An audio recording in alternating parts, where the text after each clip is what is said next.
on the insane route which takes the reason prisoner. Children shall be kings. You shall be king. And Thane of Cawdor too, went it not so? To the self-same tune and words.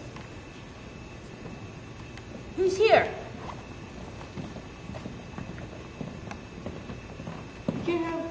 King, we have received, right? The news of thy success, a thick tale came post to post, and everyone did bear. They praised the king with great defense and poured down before him. We are sent to give thee from our royal master things. He bade me from a called thee thing of Cawdor, and to see him was going to What? Can the devil speak true? The Thane of Cawdor lives. Why do you dress me in borrowed robes? Who's the thing that lives yet? But treason's capital, confessed and prove have overthrown him. Glamis, and Thane of Cawdor too. The greatest is behind. I thank you, gentlemen.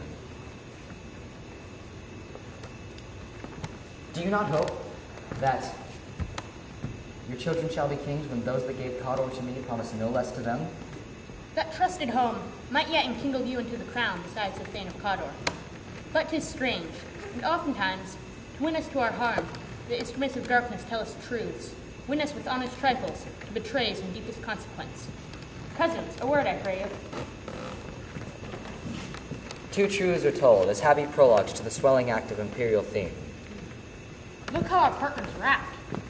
If chance will have me king, why, chance may crown me without my stir. Worthy Macbeth, we stay upon your leisure. Give me your favor. My dull brain was wrought with things forgotten. Let us toward the king. Think upon what hath chanced, and at a later time, the interim having waited, let us speak our free hearts to each other. Very gladly. Philomena, come, friends. Great Glamis, worthy Cawdor, greater than both, but we all hail hereafter. My dearest love, Duncan comes here tonight. When's goes hence? Tomorrow. Bear welcome in your eye, your hand, your tongue. Look like the innocent flower, but be the serpent undirt. He that's coming must be provided for, and you shall put this night's great business in my dispatch, which shall to all our nights and days to come give solely sovereign sway and masterdom. We will speak further. Only look up clear, to alter favor ever is to fear. Leave all the rest to me.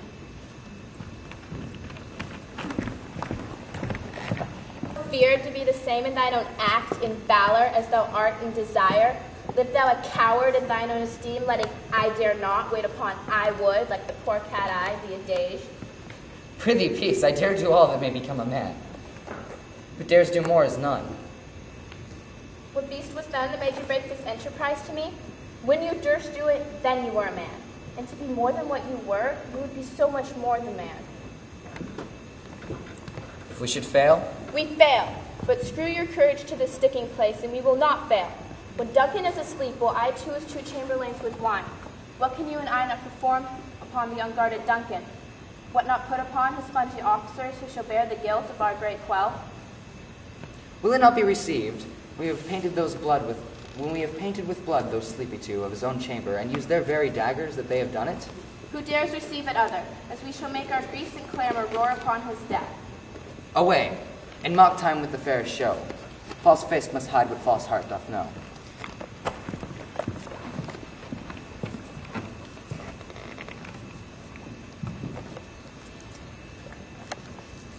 What, sir? Not yet at rest? The king's abed. This diamond he greets your wife withal, in the name of most kind hostess. I dreamt last night of the 3 weird sisters. To you they have shown some truth. I think not of them. Yet, when we can entreat an hour to serve, we would spend it in some words upon that business. At your kindest leisure. Good repose the while. Thanks, sir. Delight to you.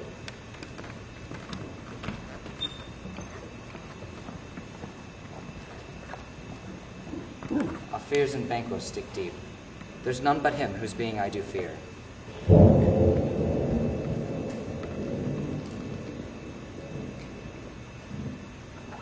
Is this a dagger which I see before me? The handle toward my hand?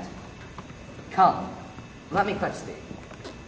I have thee not, and yet I see thee still. Art thou not, fatal vision, sensible to feeling as to sight? Or art thou but a dagger of the mind, a false creation proceeding from the heat oppressed brain? Mine eyes are made fools of the other senses. And yet, worth all the rest, I see thee still.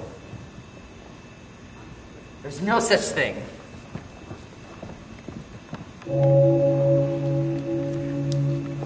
I go, and 'tis done, the bell invites me. Hear it not, Duncan, for it is knell, which summons thee to heaven or to hell.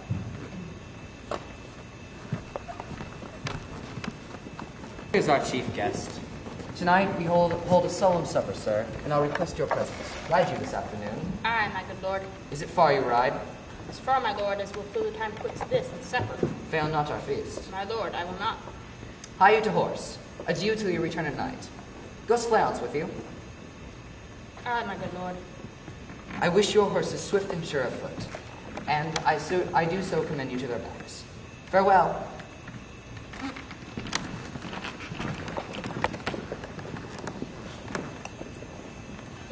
Our fears in Banquo stick deep. There's none but him whose being I do fear.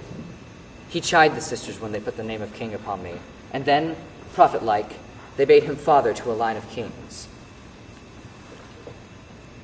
Upon my head they placed a fruitless crown, put a barren scepter in my grip, thence to be wrenched with an unlineal hand, no son of mine succeeded. If it be so, for Banquo's issue I have filed my mind. For them, the gracious Duncan I have murdered. Who's there? Was it not yesterday we spoke together? It was the please, Your Highness. Know you that Banquo was your enemy? True, my lord. You shall, my lord, perform what you command us. It must be done tonight. And something else from the palace. Fleance, his son, who keeps him company, must also embrace the fate of that dark hour. Go, resolve yourselves apart. I'll come to you anon. We are resolved, my lord.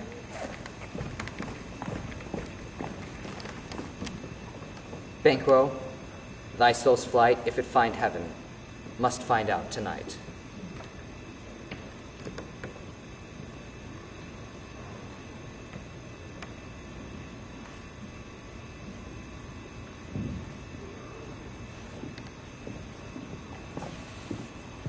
How now, my lord? Why do you keep alone, using those thoughts which should indeed have died, with them they think on? Things without a remedy should be without regard. What's done is done. You've scotched the snake, not killed it. Gentle, my lord, sleek o'er your rugged looks. Be bright and jovial among your guests tonight. I will, and so, I pray, be you. Well, full of scorpions is my mind, dearest wife. Thou knowest that Banquo and his son Fleance lives. But in them nature's copies not a turn. There's comfort yet. They are assailable. Tonight there shall be done a deed of dreadful note. What's to be done? Be innocent of the knowledge, dearest Chuck, till thou applaud the deed.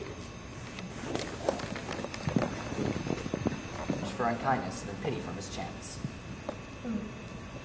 Please, Lord, sit down. To grace us with your royal company. The table's full. Here is a place reserved, sir. Where? Here, my good lord, what is it that moves your highness?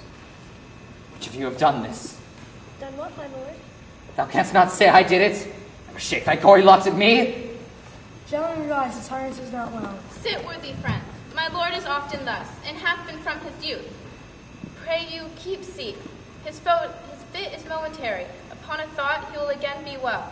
If much you note him, you shall offend him, and extend his passion. Are you a man? Aye, and a bold one, which dare look on that which might appall the devil. This is the very painting of your fear, the air-drawn dagger which you said led you to Duncan. Shame itself.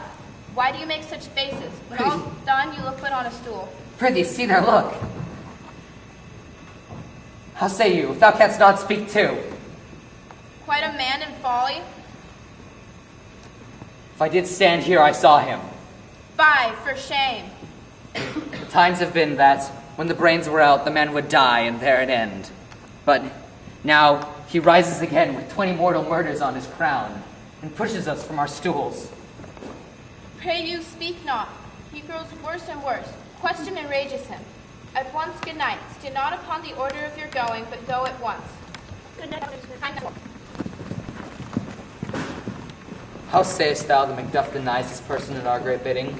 Did you send to him, sir? I hear it by the way, but I will send. There's not a one of them, but in his house I keep a servant feed.